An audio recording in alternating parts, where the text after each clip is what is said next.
It's time to be reciprocal. President Donald Trump says he plans to formally announce reciprocal tariffs soon. If they charge us, we charge them. If they're at 25, we're at 25. Trump argues tariffs raise revenue, balance trade, and serve as leverage, although his opponents question some of that logic. Economists say the usual reason to impose tariffs is to help domestic producers. For instance, a business might pay 10% extra for American products to avoid paying 25% more on imports. Either way, the cost is higher, and many in corporate America oppose Trump's tariffs. Business people are going to be cautious, and clearly that has broader implications for the economy. Experts say companies are likely to pass on some of that added cost to consumers. Most mainstream economists say tariffs cause inflation. Some worry broad reciprocal ones could be a significant blow to the U.S. economy. These reciprocal tariffs likely would mean higher prices for Americans because most of our trading partners have higher tariffs on our goods than we have on theirs. Another concern is the potential for trade wars. Many experts say rising tariffs could harm the global economy. You have a sweater and you snag it on a nail or a piece of wood and it starts to unravel. That's what's going to happen with world trade. I'm Amy Kiley reporting. 960 radio check. So what we look for is any disturbance in the ground. In the dark by ground. And at racing speeds on the Rio Grande at daybreak.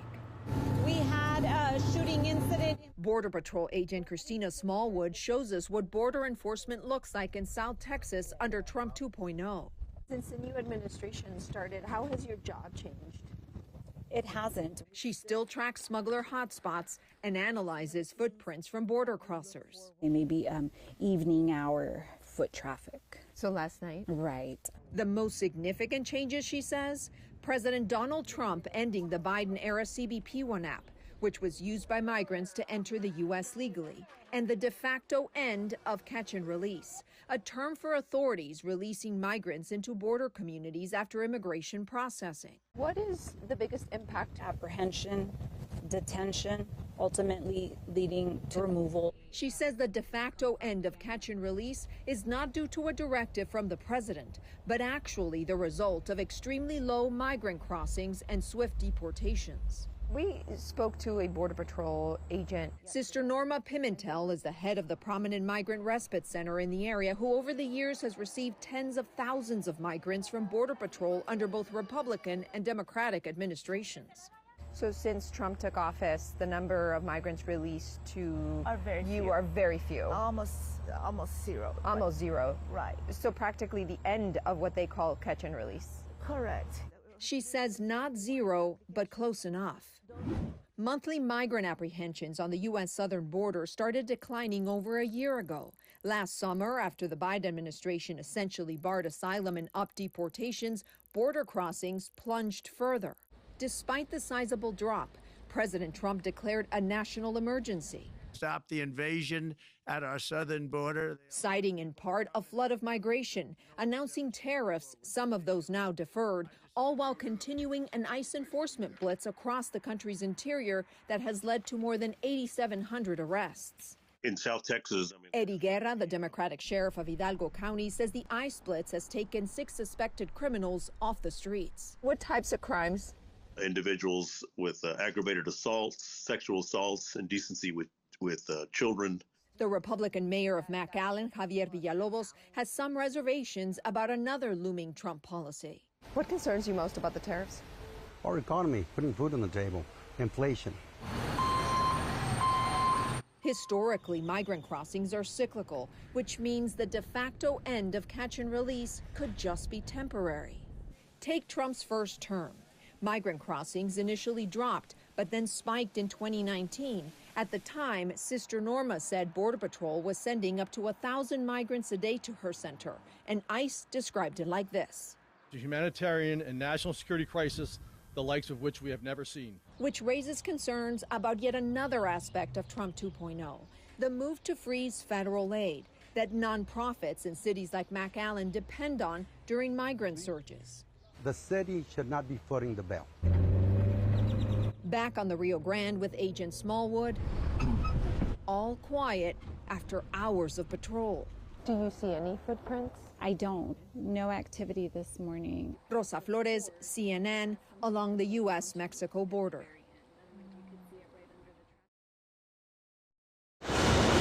It's on this factory floor in Canada that Donald Trump's demands for fair trade are being tested. What are these over here? For the Silverado. These are parts for the Silverado, a GM truck made in Canada, the U.S., and Mexico.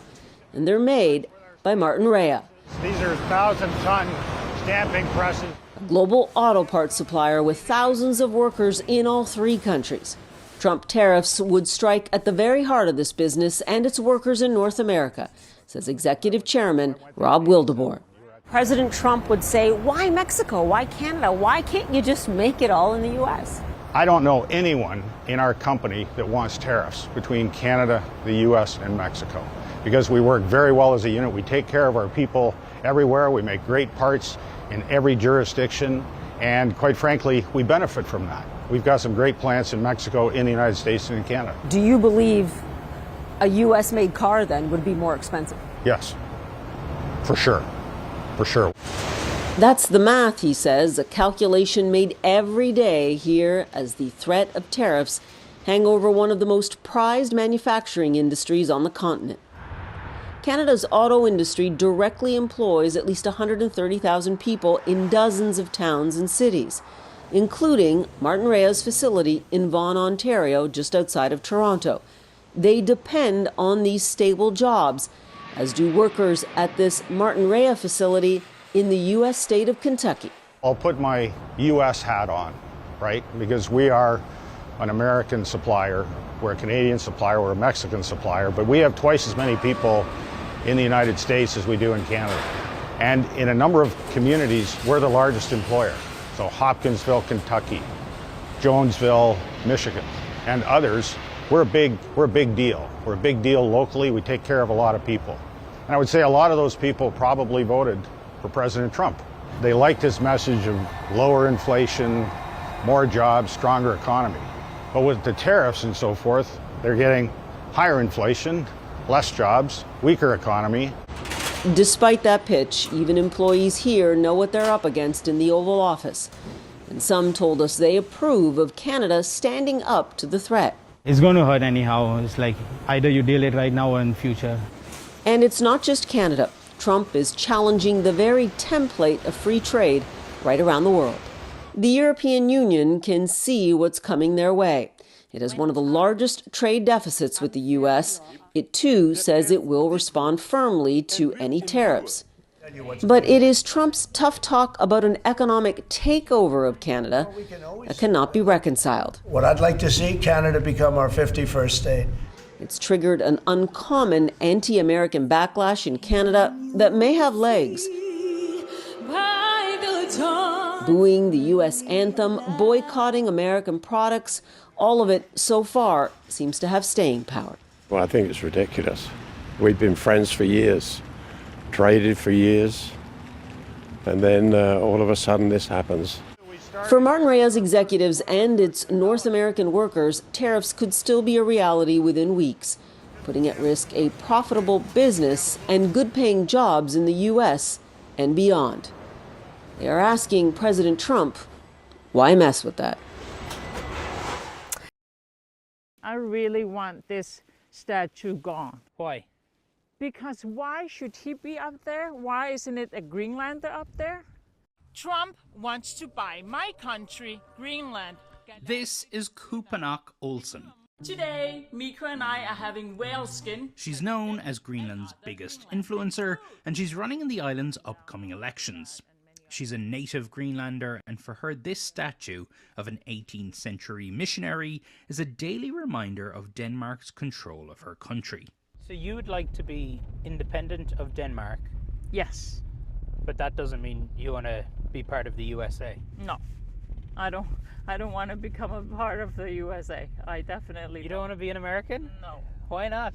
Why should I? Why should we just be taken by another colonizer?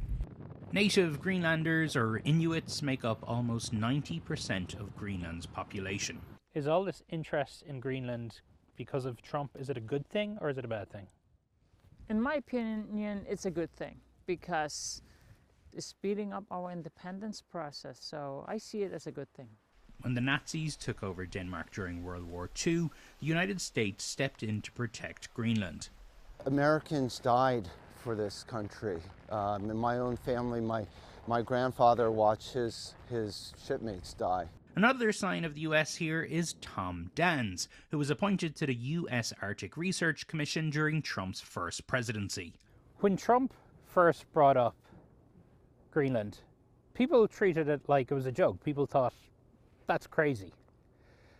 But you're saying it's not so crazy. It's not crazy at all. Greenland, due to its geographic positioning, is kind of the front door for North America. President Trump has also ordered the US Treasury to stop producing pennies. He posted on social media that the US is minting the coin at a cost of more than 2 cents, which is, of course, double its worth. This is not a new initiative. The penny has been under scrutiny for years. Its purchasing power has all but disappeared. In 2023, the US Mint reported that the cost to produce the coin that year alone rose 20%. And last year, the New York Times Magazine published a piece advocating for the penny to be abolished, saying that billions of them have gone missing or are simply sitting unused in people's homes. I think it's not the top priority in the current environment, given all the challenges we have. We have to fix Ukraine, we have the situation in the Middle East, we have this competition between US and China, and we have all this innovation from AI to clean tech as well to deliver. Honestly, I don't think it should be the top priority. Nevertheless, what is the concern of President Trump? And you know that we have a very good relation and we speak very regularly. He says, I'm not happy with the situation with Europe because I have a trade deficit. When you look at the situation, my first question to the US, is the European Union your first problem? No, I don't think so. Your first problem is China. So you should focus on the first problem. Second, Europe is an ally for you. If you want Europe to be engaged on this more investment on security and defense, if you want Europe to develop, which is, I think, the interest of the US, you should not hurt the European economies by threatening it with tariffs. Third, the integration of the value chain between US and Europe is super high. What does it mean? It means if you put tariffs on a lot of sectors, it will increase the costs and create inflation in the US. Is it what your people want? I'm not so sure. Fourth, it's very simple. When you look at the trade deficits, you can have the figures mentioned by President Trump. But I insisted in my discussion with him on some very small issues. Look at the financial outflows. A lot of the European savings are going to finance the US economy. If you start putting tariffs everywhere, you cut the links. It will not be good for the financing of the US economy. Second, digital services. We are big, huge buyers of digital services. It is unfair not to take the digital services in the trade deficit and to say, I have a trade deficit, but I don't speak about the digital services. You will keep buying them. Why? Why? Are you prepared to go head-to-head on this or toe-to-toe on this? I already did so and I will did it again. And I think we should be ready to obviously be in the room and react. But I think more than that, the European Union has to be ready to deliver what we want and what we need for ourselves. Can I suggest to you that the European Union is not fit for purpose when it comes to dealing with something like President Trump, who's threatening tariffs and basically saying my way or the highway? I think it could be the opposite when you have direct contacts and you are clear. I think the European Union should not be the one to wait for the initiative of the others and just react. What we have to do is to act for ourselves and to tell our people, this is our project, this is what we want. This is why, for me, the top priority of Europe is competitiveness agenda, is defense and security agenda, is AI ambition, and let's go fast for ourselves. If in the meanwhile we have tariff issue, we will discuss them and we will fix it.